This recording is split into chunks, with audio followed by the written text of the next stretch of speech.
Davos 2026 bu global elitalarning yillik Men ham dunyoni qutqaraman shousining yangi yorqin epizodi bo'ldi. Ammo bu yil sahnada Donald Trump bor edi. U nafaqat qaytib keldi, balki butun tadbirni o'zining shaxsiy apartamentiga aylantirdi desak ham mubolag'a bo'lmaydi. Uning nutqidagi asosiy mavzularda Grenlandiyani sotib olish yoki bosib olish, Yevropaga minnatdorlik darsi, NATOning pul to'lamayotgan a'zolari va Ukraina masalasi biroz fon tovushi bo'ldi. Keling, bu mavzularni birma-bir, biroz kengroq, chuqurroq va haqiqiy faktlar bilan yondashib ko'rib chiqamiz. Videoga like bosing, kanalimizga obuna bo'ling. Biz esa mavzuni boshladik.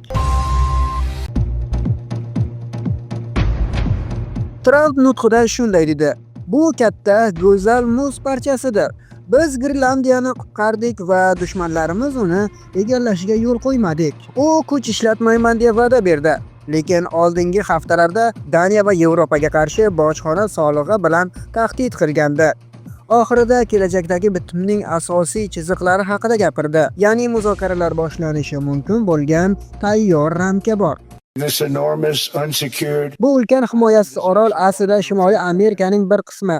G'arbiy yarim sharning shimoliy chegarasida joylashgan. Bu bizning hududimiz. Shuning uchun bu Amerika Qo'shma Shtatlari uchun asosiy milliy xavfsizlik manfaatlari hisoblanadi. Aslida yuzlab yillar davomida bizning siyosatimiz shunday bo'lgan. Yarim sharimizga tashqi tahdidlarning kirishiga yo'l qo'ymaslik. Biz buni juda muvaffaqiyatli amalga oshirganmiz. Hozir avvalgidan ham kuchlimiz. Shuning uchun Amerika prezidentlari Grenlandiyani sotib olishga harakat qilishgan. Faqat Qo'shma Shtatlar bu ulkan yer massasini, bu ulkan muz parchalarini himoya qila oladi, uni rivojlantira oladi, yaxshilay oladi va Yevropa uchun foydali, xavfsiz qila oladi hamda biz uchun ham yaxshi bo'ladi. Shuning uchun men Qo'shma Shtatlar tomonidan Grenlandiyani sotib olish masalasini yana bir bor muhokama qilish uchun zudlik bilan muzokaralar olib borishni talab qilyapman. Xuddi biz tarix davomida ko'plab boshqa hududlarni sotib olganimizdek. Yevropa davlatlarining ko'pchiligi ham shunday qilgan. Ular ham sotib olishgan. Bunda hech qanday yomon narsa yo'q. Biz hech narsa ololmasligimiz mumkin. Agar men haddan tashqari kuch va zo'ravonlikdan foydalanishga qaror qilsam, unda biz ochig'ini aytganda to'xtatib bo'lmaydigan bo'lamiz. Lekin men buni qilmayman. Shu joyda masalaning qiziq tomoniga e'tibor bering. Trump kuch yo'q deb aytib, lekin faqat Amerika uni himoya qila oladi degan ohangda gapirdi. Natijada Daniya va Grenlandiya rahbarlari u suverenitet masalasi deb javob qaytardilar. Trump esa ha desangiz juda minnatdor bo'lamiz, yo'q desangiz eslab qolamiz deya qo'shib ham qo'ydi. Yevropa uchun bu yangi strategik mustaqillikni tezlatish uchun sabab bo'lmoqda. Trump o'z klassik uslubini takrorladi. AQSh NATO xarajatlarining deyarli 100% to'layapti. Yevropa esa shamol tegirmonlari bilan band deya qattiq kinoya qildi Amerika rahbari. Rahmat Larry. Juda chiroyli Davosda, Shveysariyada yana bo'lish juda ajoyib. Bu yerda juda hurmatli biznes rahbarlari, ko'p do'stlarim, ozgina dushmanlarim oldida nutq so'zlayotganimdan xursandman. Yevropaning ba'zi joylari endi umuman tanib bo'lmaydigan holga kelgan, ochig'ini aytganda. Buni bahslashsa bo'ladi, lekin bahslashga hojat yo'q. Do'stlarim turli joylardan qaytib kelishadi va men bu joyni tanimayman deyishadi. Bu ijobiy ma'noda emas, balki juda salbiy ma'noda. Men Yevropani yaxshi ko'raman va Yevropa yaxshi bo'lishini xohlayman. Lekin u to'g'ri yo'nalishda ketmayapti. Endi hamma bu mening eng katta bayonotim bo'ldi. Chunki odamlar meni kuch ishlatadi deb o'ylashgan deyishmoqda. Men kuch ishlatishim shart emas. Men kuch ishlatishni xohlamayman. Ammo NATO bilan muammo shuki, biz ularga 100% yordam beramiz. Lekin agar biz ularga qo'ng'iroq qilsak, ular bizga yordam berishiga ishonchim komil emas. Janoblar, biz falonchi davlat tomonidan hujumga uchrayapmiz deb aytamiz. Men ularning hammasini yaxshi bilaman. Men ular bizga yordam berishiga ishonchim komil emas. Biz ular uchun boramiz, lekin ular biz uchun borishiga ishonchim yo'q. Biz oltin gumbaz quryapmiz. U o'z tabiati bilan Kanadani himoya qiladi. Kanada bizdan juda ko'p bepul narsalarni oladi. Aytgancha, ular ham minnatdor bo'lishi kerak edi, lekin ular minnatdor emas. Men kecha sizning bosh vaziringizni ko'rdim. U unchalik minnatdor emas edi. Kanada Qo'shma Shtatlar tufayli yashaydi. Buni esda tuting, Mark. Keyingi safar o'z bayonotingizni berganingizda.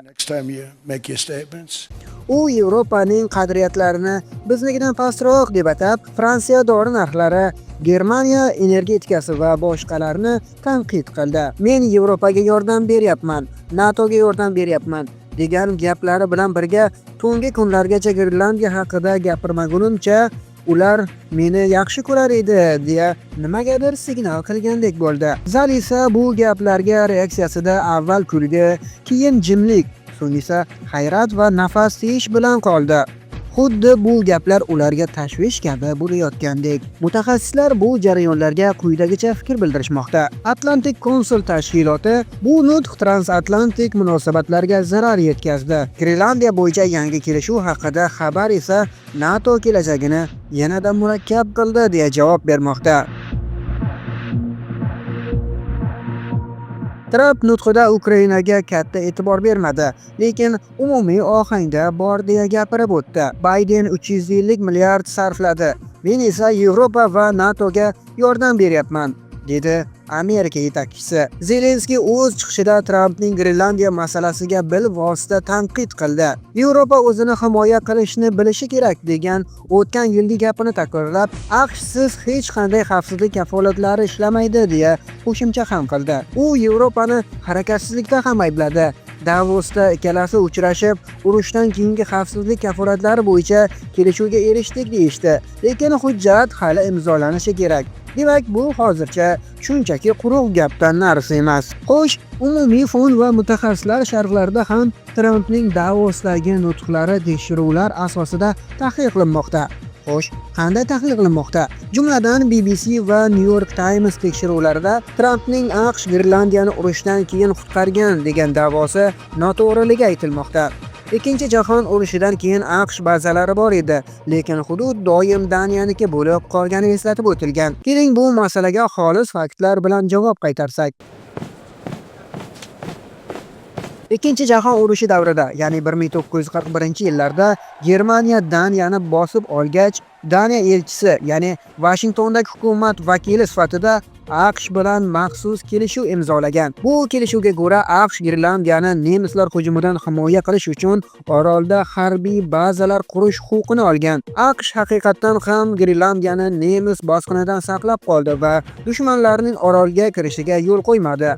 Bu Trampning biz Grenlandiyani qutqardik va dushmanlarimiz uni egallashiga yo'l qo'ymadik degan gaplarining asosiy to'g'ri tomoni edi. Ammo tanganing ikkinchi tomoni bo'lganidek masalaning ham yana bir tomoni bor. Ya'ni Trampning asosiy da'vosi urushdan keyin biz Grenlandiyani Daniyaga qaytardik yoki biz uni qaytarib berdik degan noto'g'ri va chalg'ituvchi fikrlaridir. Reuters va Wall Street Journal nashrlarida esa zalda hayratda qolgan reaksiyalar fon bozori biroz tebranganini aytsa, Chatham House va Atlantic Council esa bu voqea Yevropani AQShga kamroq bog'liq bo'lish yo'liga undaganini eslatib o'tmoqda. Xullas, Davos 2026 Tramp uchun shaxsiy sahna bo'ldi desak mubolag'a bo'lmaydi.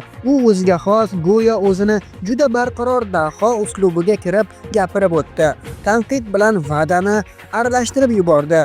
Qisqacha qilib aytganda, Trampning global elita oldida men dunyoni sotib olaman, lekin zo'ravonliksiz deyishi 2026-yilning eng katta hazili bo'lib qoladigan ko'rinadi. Keyingi qadam nima bo'ladi? Balki yana bir go'zal muzlik haqida yangi postni ko'rarmiz AQSh rahbaridan. Siz ham bu borada fikrlaringizni qoldiring. Muhim 24 YouTube sahifasini kuzatishda davom eting. Biz esa dunyo sahnasidagi har bir muhim jarayonlarni xolis axborotlar va aniq tahlillar bilan sharhlashda davom etamiz. Sahifamizni kuzatishda davom eting.